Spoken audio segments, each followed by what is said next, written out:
Hello and welcome to the last part, or part 4, the finale if you want, of Rydin the Spyder in the Hylands. And as I've commented in the last 3 parts, I do know how to spell the word Hylands. I won't dwell on that any longer. I just thought it would be a good play on words.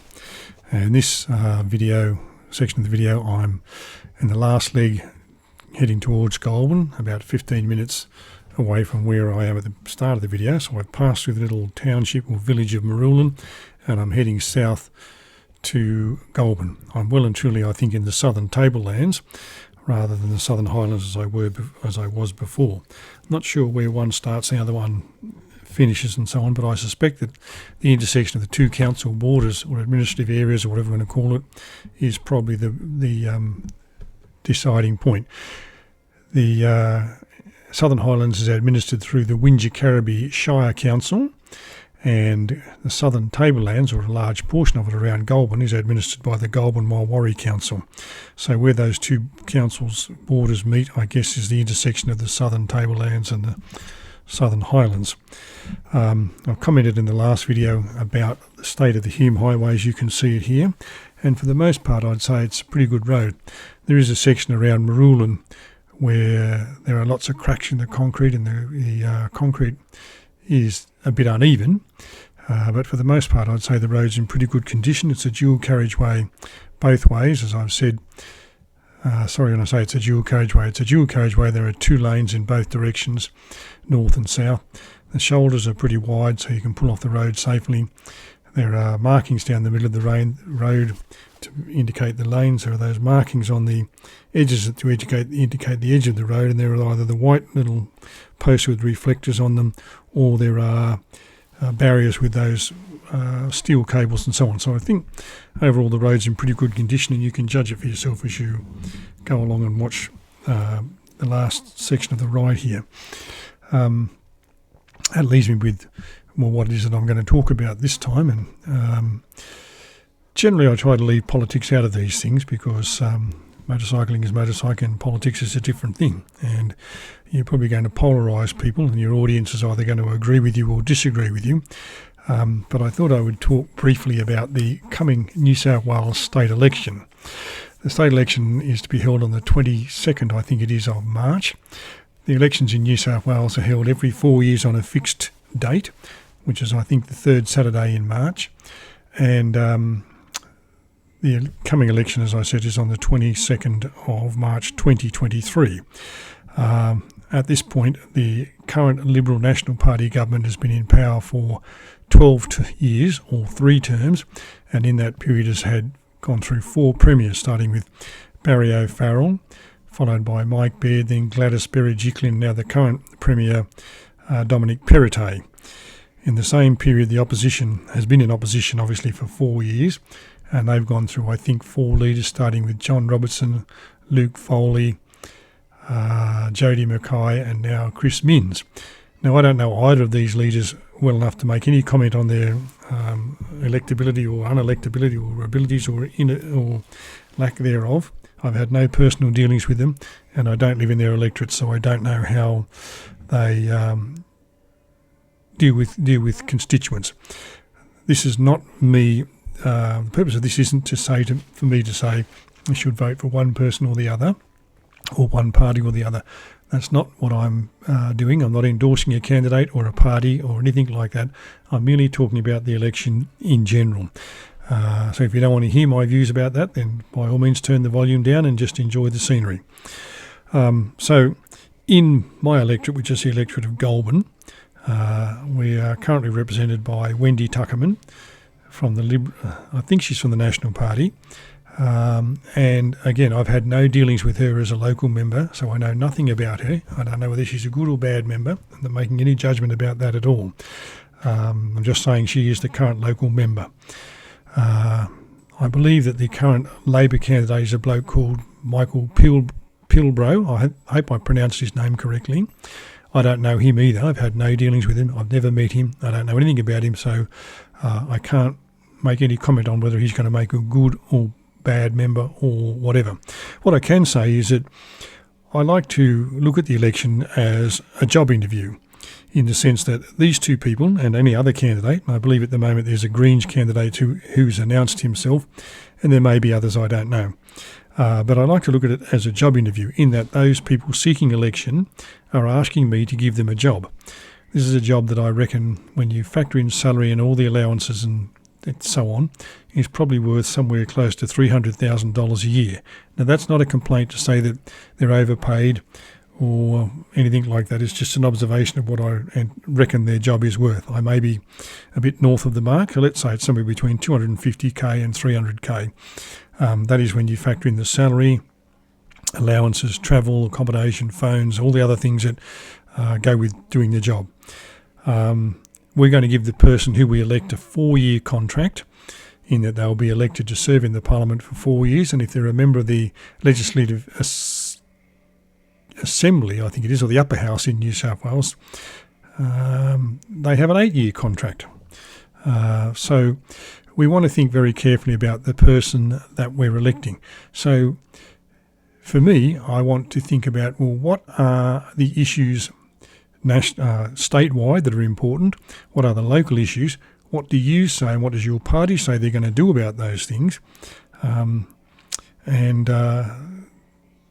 the basis of your responses and your answers to those things and the policies that your party releases and how you present them, will help me to decide who I'm going to vote for.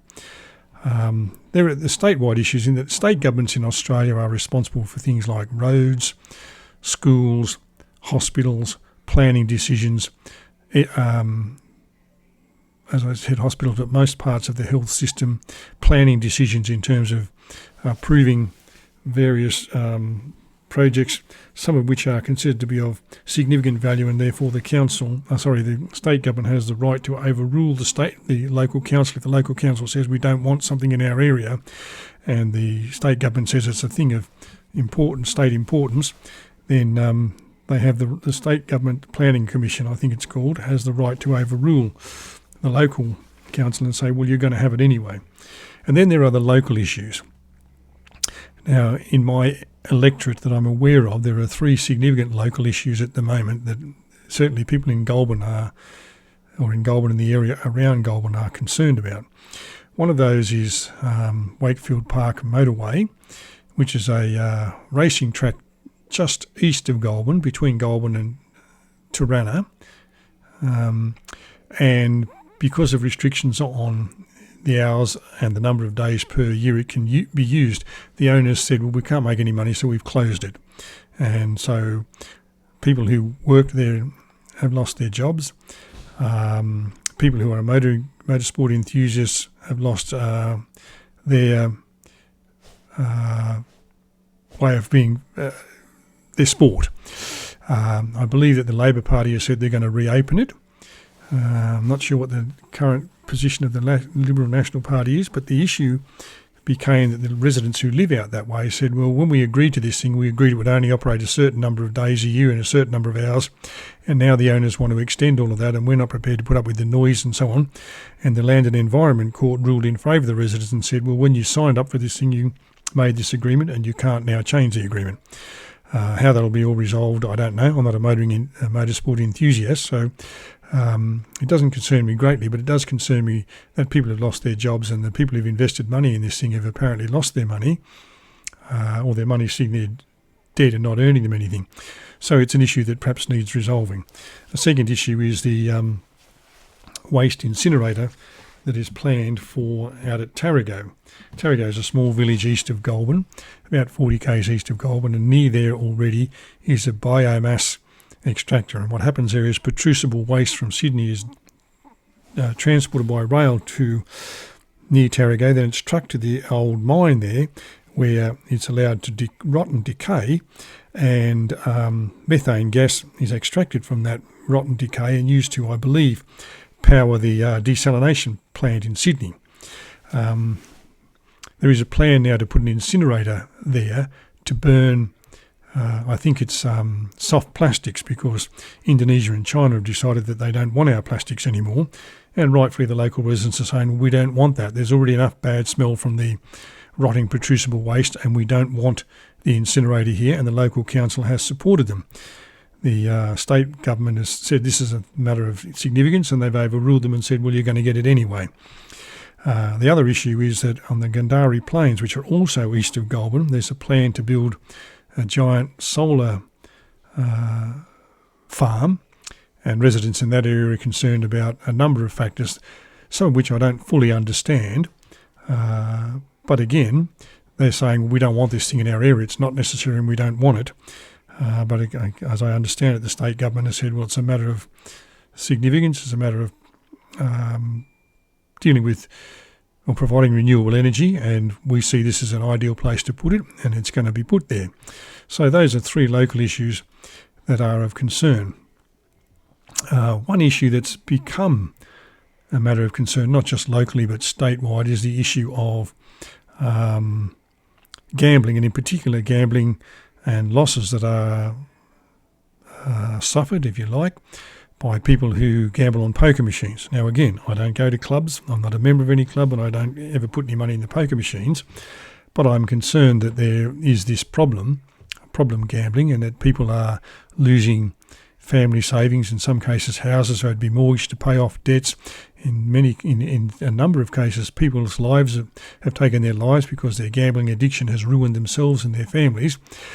I understand that New South Wales has something like 90,000 poker machines, and per capita we have more poker machines than just about anywhere else in the world, including the gambling capital of the world, Las Vegas. One party proposes a cashless way of playing the poker machines with a limit that's set on how much money you're prepared to lose, and the other party is proposing some sort of trial of the same process. As I said, I don't go to clubs and I don't put money in poker machines, but it does seem to me that it's a significant issue. Lots of harm is being done by gambling, and particularly in poker machines, and perhaps we should be asking our governments to do something about it. So those are some of the things that play on the mind of people, I guess, when they go in to vote. I suppose for each of us there are issues that each of us individually think are important. It might be the road outside our house. It might be we think there's a need for a pedestrian crossing or a set of traffic lights somewhere or something, or there's a plan. For example, in one of the minor intersections in Goulburn, there's been a funding provided up to about $400,000, I believe, to build a roundabout. And the people who live near that intersection say the roundabout's not necessary. But as part of that process, it's sometimes referred to as pork barrelling, the Commonwealth Government provided money to the council before the last election and said, here's some money to build this roundabout here, and there'll no doubt be a sign there saying, this has been built with Commonwealth Government funds and so on. I think the issue with all of those types of things, whether you use the term pork barrelling or not, is to say, well, when a government is going to spend money and build something, they're actually spending your money, that is our money, because we're the taxpayers. It's our money that provides them with the revenue to do that, whatever it is. And whilst there's an argument for saying, well, if we spend money, every town gets something, what's the problem? The issue is, first of all, does any particular town need and deserve whatever it is that it's going to get, or are there other places that are more in need of whatever it is that's going to be built, or could the money be spent doing something different in another town or another location, rather than just saying, well, as the former Deputy Premier of New South Wales, John Barilaro, said, we spend this money to buy votes. Could we spend this money more wisely somewhere else by saying this particular town, whatever it is, needs one of these things, and we're going to spend the money there even though those people vote for the other side and will probably never vote for us. The other question is, when this thing is being built, are we getting value for money? Is the money being spent the best possible way? Are the companies that are tendering for the money tendering at a fair price, and is it possible that the job will be completed on time and on budget and provide the community with whatever the asset is that they have been promised, and that then it'll be a long-lasting asset that there is money to maintain and so on? Or will it just be, well, we built this thing here, now it's yours to look after, and because the local community can't afford to hire the hall, let's say there's a hall or a sports arena or something like that, local bodies can't afford to hire that hall. They say, well, we're not going to use that thing. All right, well, there's some things to think about when it comes to state election. Thank you for watching and listening. I hope you've enjoyed this, and I'll talk to you when I'm making the next video.